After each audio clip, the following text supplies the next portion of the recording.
आज हम बात करने जा रहे हैं उस पावन पर्व की जो समृद्धि, स्वास्थ्य और परिवार की खुशहाली का प्रतीक है, धनतेरस। हो सकता है आपने इस दिन पूजा विधि, दीपदान, नई खरीद के बारे में सुना हो, लेकिन क्या आप जानते हैं कि इसके पीछे एक प्राचीन पौराणिक कथा छिपी हुई है? आज के इस वीडियो में हम आपको वो कथा बताएंगे जिससे आप इस पर्व को और गहराई से समझ पाएंगे।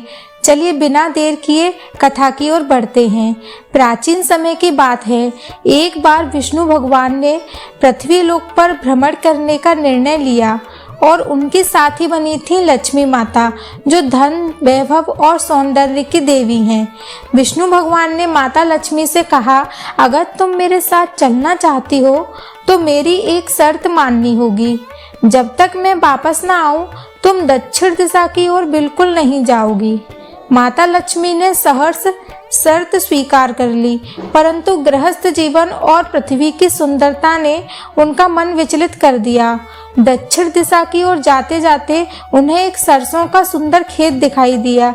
पीले फूलों ने उनसे भरा हुआ खेत और पास ही गन्ने का भी खेत था, जहां उन्होंने आनंद लिया और गन्ने का रस चखा।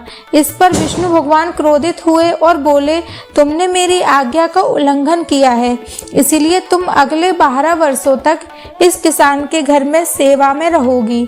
माता लक्ष्मी उस गरीब किसान के घर साधारण वेश में रहने लगी। उस किसान और उसकी परिवार की गरीबी दूर हो गई। अन्य धान्य, धन संपत्ति से उनका घर भर गया। जब 12 वर्ष पूरे हुए तो विष्णु भगवान ने माता लक्ष्मी को वापस ले जाने आए। किसान ने माता को जाने नहीं दिया। तब माता ने कहा, मैं प्रतिवर्ष कार्तिक मास की कृष्ण पक्ष की त्रयोदशी यानी धनतेरस की रात तुम्हारे यहाँ आऊंगी। यदि तुम उस दिन अपने घर को स्वच्छ रखोगे, दीपक जलाओगे और श्रद्धा से मेरा पूजन करोगे, तभी से इस दिन घरों में साफ सुथरा किया जाता है, दक्षिण दिशा में दीप जलाए जाते हैं और नई खरीद की जाती है और माता लक्ष्मी तथा धन के देव कुबेर की पूजा की जाती है। इसके अतिरिक्त एक दूसरी कथा यह भी है कि समुद्र मंथन के समय भगवान विष्णु के अवतार धन्वंतरी प्रकट हुए थे, जिनके हाथों में अमृत कलश था। इसीलिए इस दिन स्वास्थ्य और समृद्धि का विशेष महत्व माना जाता है। इस प्रकार धनतेरस का पर्व केवल सुनहरी खरीदारी का नहीं, बल्कि घर परिवार में उजाले, आस्था व शुभ शुरुआत का प्रतीक बन गया है। दोस्तों, अगर आप इस कथा को सुनकर प्रेरित हुए हों तो इस वीडियो को लाइक करें, चैनल को सब्सक्राइब करना ना भूलें और नीचे कमेंट में बताइएगा इस धनतेरस पर आप किस प्रकार से पूजा विधि या दीपदान करने वाले हैं। साथ ही इस वीडियो को उन दोस्तों के साथ शेयर कीजिए जिन्हें इस कथा के बारे में नहीं पता है।